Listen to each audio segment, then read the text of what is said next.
আসসালামু আলাইকুম। WordPress 6.9 এ data views নামে একটা কম্পোনেন্ট রিলিজ করা হচ্ছে।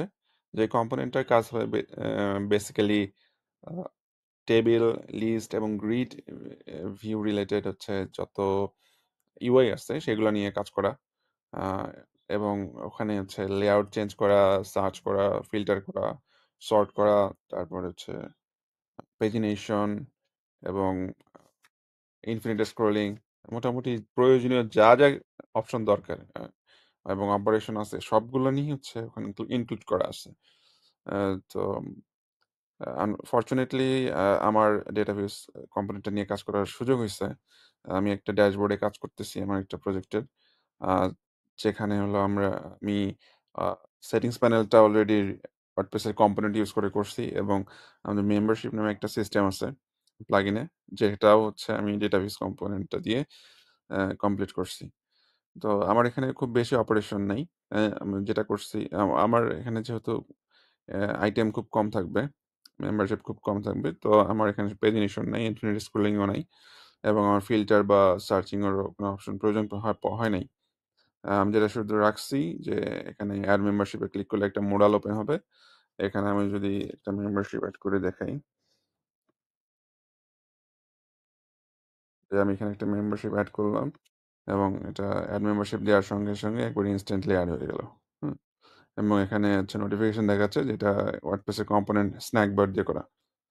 এবং আমি যদি এটাকে ডিলিট করতে চাই সেটাও আমি খুব ইজিলি ডিলিটে ক্লিক করলেই ডিলিট করে ফেলতে পারবো। আবার যদি আমি কোনো একটা মেম্বারশিপকে এডিট করতে চাই সেক্ষেত্রে এডিটে ক্লিক করলেও লেটস সে এটার লেভেল আছে 4, আমি এটাকে 2 দিলাম। হুম? এই যে লেভেল 2 হয়ে গেল। আবার 2 আছে, আমি 5 দিলাম, 5 হয়ে গেল। খুবই ইনস্ট্যান্টলি কাজ করে এবং আমার রিকোয়ারমেন্ট হচ্ছে এখানে আমি ট্যাগটা যে এডিট করতে পারবো না এবং নেমটা এডিট করতে পারবো না, যার কারণে এগুলো ইনঅ্যাক্টিভ অবস্থায় আছে। আচ্ছা, আমি যদি এটাও চেঞ্জ করতে চাই এটাও চেঞ্জ করতে পারবো। তবে এখানে শুধু পেজের আইডিটা দেখাচ্ছে, এখানে লাইভ লিঙ্ক চলে আসবে, যেটা এখনো প্রসেসিং আছে কাজটা। তো এটা হচ্ছে আমার ডেটা ভিউজ কম্পোনেন্ট ইউজ করে করা এবং ডেটা ভিউজ কম্পোনেন্টের সঙ্গে ডেটা ফিল্ডস নামে হচ্ছে একটা সিস্টেম আসতেছে, যেটার কাজ হবে হচ্ছে এই যে আমি এখানে যে অ্যাড মেম্বারশিপ বা এডিট মেম্বারশিপে ক্লিক করলে যে মডেলে যে ফর্মটা আসতেছে এরকম ফর্ম জেনারেট করে দেবে ডেটা ফিল্ডস।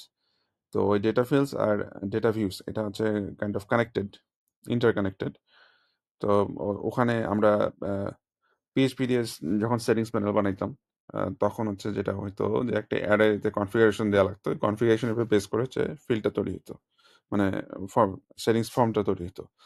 তো এখানেও হচ্ছে যে ফর্মটা আছে ওটাও আমরা হচ্ছে ডেটা ফিল্ডসের মধ্যে আমরা যদি ওইভাবে কনফিগারেশন দিই জাভাস্ক্রিপ্ট অ্যারে অবজেক্ট কনফিগারেশন, তো ওই কনফিগারেশনের উপর বেস করে এরকম ফর্ম কিন্তু জেনারেট করে দেবে, যে ফর্মটা আবার ডিরেক্টলি কাজ করবে হচ্ছে এটার সঙ্গে। তো ওটা নিয়ে এখনো এক্সপ্লোর করা হয়নি। আপনারা এক্সপ্লোর করতে পারেন এবং আমিও এক্সপ্লোর করব ভেরি সুন এবং হোপফুলি ওটা আরো চমৎকার একটা জিনিস হবে। আম এর পাশাপাশি যদি আমি সেটিংস প্যানেলটা দেখাই আপনাদেরকে, তো এটা হচ্ছে আমাদের সেটিংস প্যানেল। হ্যাঁ? এবং এটা পুরোটাই হচ্ছে ওয়ার্ডপ্রেস এর কম্পোনেন্টের উপরে বানানো। এখানে শুধুমাত্র কিছু স্টাইলিং আছে, যে স্টাইলিং গুলো ইউজ করা হয়েছে হচ্ছে ইয়া দিয়ে, কি বলে ওটাকে? টেলউইন্ড দিয়ে। টেলউইন্ড টেলউইন্ডের বাইরে হচ্ছে যেমন এই যেখানে ট্যাবগুলান, এটা বেসিক্যালি রাউটিং এর উপরে করা। এটা হচ্ছে ট্যাব না, ট্যাব কম্পোনেন্ট না, এটা রাউটিং এর উপরে করা। যেন হচ্ছে এই যে লেফট সাইডের যেই নেভিগেশন আছে এই নেভিগেশনের উপরেও কাজ করে। তো আর হচ্ছে এখানে যে ডেটা ম্যানেজ ট্যানেজ যেগুলো করা হচ্ছে, ডেটা ম্যানেজ করা হচ্ছে ওয়ার্ডপ্রেসের যে ডেটা ইয়া আছে, সিস্টেমটা আছে যেটা হলো রিডাক্সের উপরে বানানো। তো ওইটা ইউজ করে ম্যানেজ করা। এখানে কোনো হচ্ছে কনটেক্সট ইউজ করা হয়নি এবং লোকাল স্টেটও খুব বেশি নেই। পুরোপুরি হচ্ছে গ্লোবাল স্টেট বা হচ্ছে রিডাক্সের উপরে বেস করেই করা। তো এই সবকিছুই হচ্ছে আহ, কি বলে ওয়ার্ডপ্রেসের নিজস্ব নেটিভ এবং খুবই চমৎকারভাবেই কাজ করতেছে। সো হোপফুলি আপনারও এটা আপনাদের প্রজেক্ট বা আপনাদের কি বলে আপনারা যারা রেডি রিয়াক্ট নিয়ে কাজ করতে চান ওয়ার্ডপ্রেসে তারা এগুলো ট্রাই করতে পারেন।